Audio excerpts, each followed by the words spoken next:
You have probably heard this 100 times before. Work hard, save money, build wealth. Simple enough, right? But here's what nobody really talks about. The people quietly sitting on the most wealth are not the ones driving the flashiest cars or posting their lifestyle everywhere online. They are the ones you would never guess are millionaires. And today, we are going to pull back the curtain on exactly how they think, how they spend, and most importantly, how they protect and grow their money without anyone even knowing. Stay with me because by the end of this video, you are going to walk away with a completely different perspective on what building real wealth actually looks like and the mindset shifts that can genuinely change your financial trajectory. Here's something worth thinking about. The loudest people in the room are rarely the wealthiest. There is a reason Charlie Munger once said that wealth loves quietness. A simple lifestyle with minimal liabilities equals freedom. And that is not just a cute quote. That is a blueprint. Think about Warren Buffett, still living in the same house he bought decades ago, or Keanu Reeves, worth hundreds of millions, still riding public transportation because he just does not care about performing wealth for other people. Then flip the script and look at people who made enormous fortunes and lost them almost entirely because they could not stop spending to maintain an image. You simply cannot out-earn reckless spending. History has proven that over and over again. So what is the quiet millionaire strategy? It starts with one simple but powerful idea. Stop spending money to impress people and start spending it to build assets.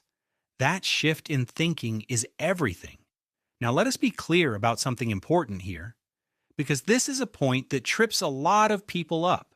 Living below your means does not mean walking around looking like you gave up on yourself. There is a real difference between being financially intelligent and being completely indifferent to your appearance and health. Looking after yourself, hitting the gym, keeping a clean haircut, eating quality food, investing in decent skincare, that is not vanity. That is self-respect. And people respond to that. You can look sharp, healthy, and put together without spending a fortune trying to look rich. The trap is not buying quality things. The trap is buying things purely to project an image you cannot afford, or worse, one that you can afford but are funding at the expense of your actual financial future. There is absolutely nothing wrong with wanting nice things for yourself. The problem shows up when the motivation behind the purchase is to signal something to other people rather than to actually enjoy it. Buy quality when it genuinely adds value to your life. That is a healthy relationship with money. But if the driving force is what other people think, that is when things start to cost you far more than the price tag. Now, one of the most practical examples of this quiet approach is how some wealthy families actually live day to day. They take great vacations, they invest in real experiences and memories. But in their regular daily lives, they live modestly. They are not trying to signal anything to the neighbors. They drive practical cars. They do not lease status symbols. Their money is working quietly behind the scenes in assets that compound over time, not in purchases that lose value the moment you swipe your card. Speaking of losing value, let us talk about the asset versus image equation for a second.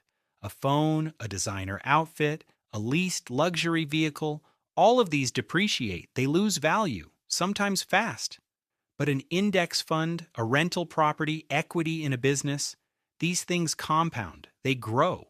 The difference between someone who redirects even one or two status purchases a month into an investment account and someone who does not is staggering over a decade or two.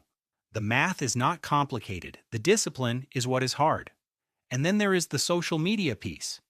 This is a real problem that did not exist for previous generations building wealth. Every time you post your car, your watch, your upgrade, you are not just sharing a moment. You are broadcasting a target. Wealthier households are significantly more likely to be targeted for financial schemes, manipulation, and even physical risks. The people who are truly building generational wealth are rarely the ones showing it off online.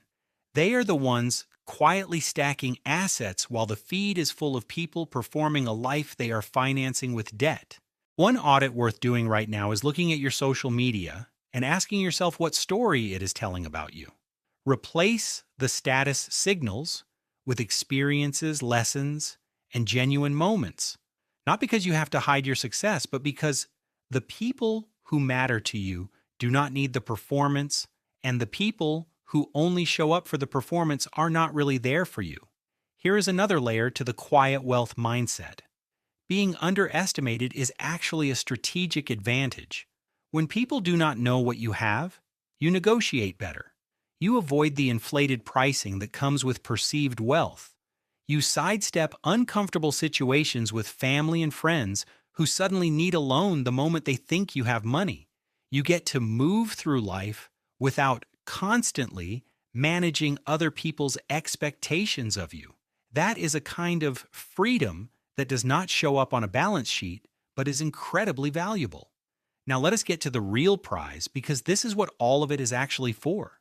The goal is not to be the person with the most stuff. The goal is to wake up without financial stress, to have time freedom, to make choices based on what you actually want, not what your bank account forces you into. That is what a true money machine does. It quietly generates cash flow that covers your life and then some, giving you the ability to live by design instead of by default. And that freedom starts with knowing your number. Not a vague, someday I want to be rich feeling, but a specific, real target. How much monthly cash flow do you need to live the life you actually want? Once you know that number, every financial decision becomes clearer. Every dollar either moves you toward that number or away from it. So here is what the quiet millionaire strategy really boils down to. Spend on what genuinely adds value to your life, not on what performs value for other people. Stack assets. Let your money compound in the background. Protect your privacy. Keep your lifestyle modest relative to your income. And always, always keep your eye on the freedom number. This is not about deprivation. It is about intention. It is about building something real and lasting instead of something loud and temporary. Now, here is something worth building on together in this community. What is the one financial habit you are most proud of right now? Whether that is automating savings, cutting a status expense, or finally starting to invest? Drop it in the comments below. Let others see it, because sometimes the most powerful thing is knowing someone else is on the same path.